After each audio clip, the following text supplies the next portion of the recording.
नमस्कार दोस्तों, स्वागत है आपका आज के राजस्थान के मुख्य समाचारों में। तो दोस्तों, राजस्थान की तमाम बड़ी खबरों को जानने से पहले आपसे रिक्वेस्ट है कि इस वीडियो को लाइक और इस चैनल को सब्सक्राइब कीजिए और बेल आइकन के नोटिफिकेशन को ऑन कर लीजिए। तो दोस्तों, सीधे चलते हैं आज की सबसे पहली बड़ी खबर की ओर। कोरोना पर सख्ती बरकरार, सरकार ने 1 महीने बढ़ाई धारा 144 की अवधि, सार्वजनिक जगहों पर जारी रहेगी कोरोना गाइडलाइन। जी हां दोस्तों, आपको बता दें कि राजस्थान सरकार ने कोरोना को देखते हुए धारा 144 की अवधि को 1 महीने तक और बढ़ा दिया है। अब पूरे प्रदेश में 22 जनवरी से 21 फरवरी तक धारा 144 प्रभावी रहेगी। आपको बता दें कि 22 जनवरी को यह अवधि समाप्त हो रही थी, इसलिए गृह विभाग ने इसके आदेश जारी कर दिए हैं। आपको बता दें कि धारा 144 लागू रहने पर 5 और इससे अधिक लोगों के एक साथ इकट्ठा होने पर रोक रहती है। कोरोना के संक्रमण को देखते हुए सार्वजनिक स्थानों पर ज्यादा भीड़ नहीं हो, इसलिए धारा 144 की अवधि को और आगे बढ़ाया है।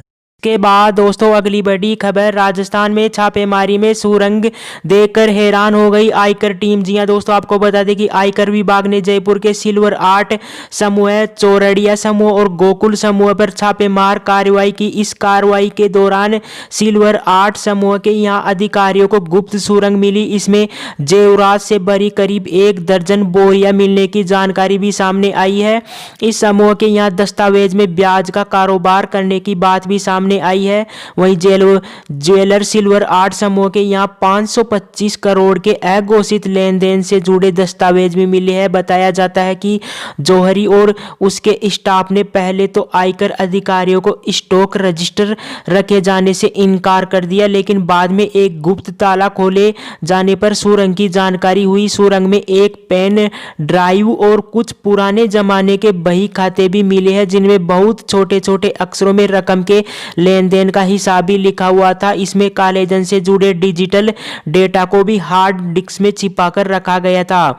वहीं कुछ कर्मचारियों के नाम से भी रकम बैंकों में जमा कराने और ब्याज पर लेन देन करने की बात जांच सामने आई है। वहीं चौरड़िया समूह के यहाँ करीब 650 करोड़ रुपए के लेन देन का हिसाब मिला है। यह समूह कॉलोनी विकसित करने के साथ ही फ्लैट बनाकर बेचने और ब्याज पर रकम देने का काम करता है। तीसरा, गोकुल समूह भी जयपुर के अलावा प्रदेश के कई शहरों में टाउनशिप विकसित करने का काम करता है। वहीं बड़े पैमानों पर जमीनें खरीद बेचने का काम भी इस समूह का है। इस समूह के खातों में भी गड़बड़ी का पता चला है। इस समूह से 122 करोड़ रुपए ब्याज पर लोगों को उधार दे रखे हैं। तीनों समूहों के यहाँ 1400 करोड़ से अधिक की अघोषित आय उजागर हुई है। के बाद दोस्तों, अगली बड़ी खबर, राजस्थान विधानसभा का बजट 10 फरवरी से होगा शुरू। जी हां दोस्तों, आपको बता दें कि राजस्थान विधानसभा का बजट 10 फरवरी से शुरू होगा। राज्यपाल कलराज मिश्र ने बजट सत्र शुरू करने को लेकर राज्य सरकार की तरफ से भेजे गए प्रस्ताव को मंजूरी दी है। बजट सत्र करीब 1 माह तक चलने की उम्मीद है। वहीं वित्त विभाग का जिम्मा खुद मुख्यमंत्री अशोक गहलोत संभाल रहे हैं। ऐसे में वे फरवरी के अंत में प्रदेश को बजट पेश करेंगे। वित्त विभाग ने बजट बनाने को लेकर कसरत शुरू कर दी है। बजट से पहले सरकार प्रदेश की आबकारी नीति जारी करेगी।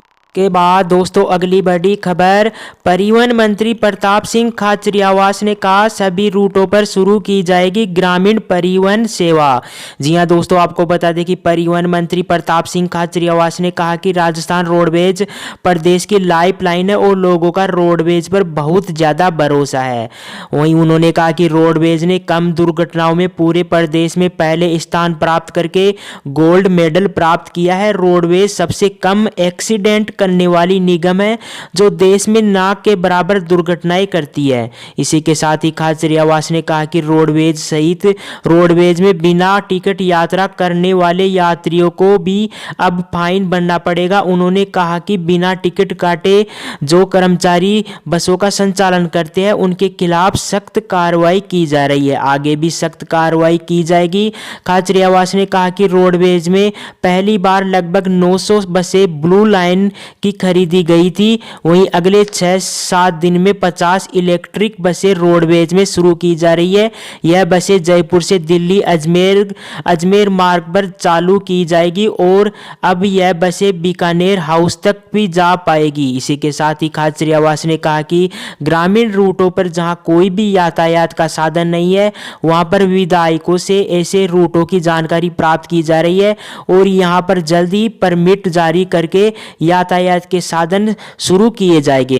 बाद दोस्तों अगली बड़ी खबर, खुशखबरी, तृतीय श्रेणी शिक्षकों के 1339 और तृतीय भाषा के 481 नए पद स्वीकृत, जल्द होगी भर्ती। जी हां दोस्तों, आपको बता दें कि राज्य सरकार ने शुक्रवार को स्टाफिंग पैटर्न की विसंगतियों को दूर करते हुए तृतीय श्रेणी शिक्षकों के 1339 और तृतीय भाषा के 481 नए पद स्वीकृत करने का निर्णय लिया है। इससे अब विद्यार्थियों को और शिक्षक उपलब्ध हो सकेंगे और स्कूलों में पढ़ाई का वातावरण बन जाएगा। इसके तहत राज्य के उच्च प्राथमिक स्कूल में किसी तृतीय भाषा के अगर 10 विद्यार्थी होंगे तो वहां उस भाषा का अतिरिक्त शिक्षक लगाया जाएगा। आपको बता दें कि वर्तमान में तृतीय भाषा के बच्चों की संख्या के आधार पर 481 नए शिक्षकों के पद स्वीकृत किए गए हैं। वहीं राज्य के उत्कृष्ट उच्च प्राथमिक विद्यालयों में स्टाफिंग पैटर्न की समीक्षा की गई है। इसके आधार पर यहां तृतीय श्रेणी शिक्षकों के 1339 नए पद स्वीकृत किए गए हैं। के बाद दोस्तों अगली बड़ी खबर, राजस्थान भाजपा अध्यक्ष बोले पार्टी ने वसुंधरा की भूमिका देश के लिए तय की है। यहां सीएम का चेहरा संसदीय बोर्ड तय करेगा। जी हां दोस्तों, आपको बता दें कि राजस्थान भाजपा के प्रदेश अध्यक्ष सतीश पूनिया शुक्रवार को उदयपुर पहुंचे। उन्होंने यहां 2 बार राजस्थान की मुख्यमंत्री रह चुकी वसुंधरा राजे की भूमिका और राजस्थान में पार्टी के सीएम चेहरे को लेकर बात कही और बोले भाजपा ने वसुंधरा राजे के लिए देश की भूमिका तय की है और राजस्थान में मुख्यमंत्री का चेहरा पार्टी का संसदीय बोर्ड तय करेगा। इसी के साथ ही उन्होंने कहा कि राजस्थान में पिछले 2 साल से प्रदेश कांग्रेस सरकार के खिलाफ एंटी इनकम्बेंसी पैदा हो गई है और चारों विधानसभा सीटों पर होने जा रहे उपचुनाव में कांग्रेस पार्टी के खिलाफ जनता में आक्रोश है। इसलिए भाजपा यह चुनाव काफी अंतर से जीतने जा रही है।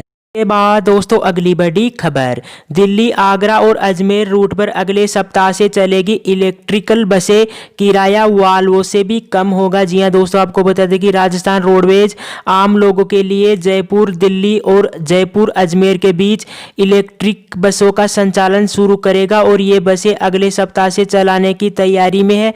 वहीं वाल्वो बस जैसी सुविधाओं वाली इन इलेक्ट्रिकल बसों का किराया वाल्वो बसों से भी कम रहेगा। आपको बता दें कि परिवहन मंत्री प्रताप सिंह खाचरियावास सोमवार को रोडवेज प्रशासन की बोर्ड बैठक करके इसके संचालन की रूपरेखा तय करेंगे। इसी के साथ ही खाचरियावास ने बताया कि इलेक्ट्रिकल बसों का संचालन करने का सबसे बड़ा फायदा प्रदूषण में कमी लाना है और यात्रियों को वाल्वो बसों के किराए से भी कम रेट पर अच्छी यात्रा का अनुभव कराना है। इसके बाद दोस्तों अगली बड़ी खबर, टीके पर बढ़ने लगा विश्वास, वैक्सीन लगवाने वालों की संख्या में इजाफा। शुक्रवार को 16,907 में से 11,568 लोगों ने लगवाया टीका। कल से 330 सेंटरों पर होगा वैक्सीनेशन।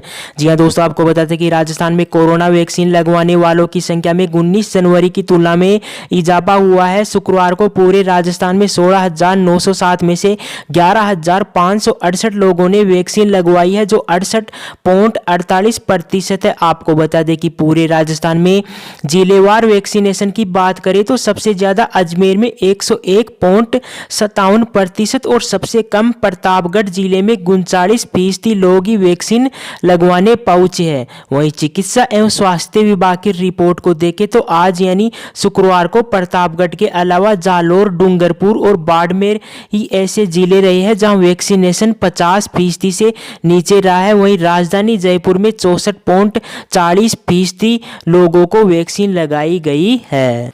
इसके बाद दोस्तों अगली बड़ी खबर, मानवाधिकार आयोग को मिला नया अध्यक्ष, हाई कोर्ट के पूर्व न्यायाधीश व्यास आयोग के अध्यक्ष नियुक्त। गहलोत ने गृह नगर जोधपुर में साधा जातीय संतुलन। जी हां दोस्तों, आपको बता दें कि राज्य सरकार ने राजस्थान हाई कोर्ट के रिटायर्ड न्यायाधीश गोपाल कृष्ण व्यास को राज्य मानवाधिकार आयोग का अध्यक्ष नियुक्त किया है। मुख्यमंत्री गहलोत की ओर से की गई इस नियुक्ति को उनके गृह नगर जोधपुर की राजनीति में जातीय संतुलन साधने के प्रयास के रूप में देखा जा रहा है। आपको बता दें कि पूर्व न्यायाधीश व्यास को गहलोत का करीबी माना जाता है।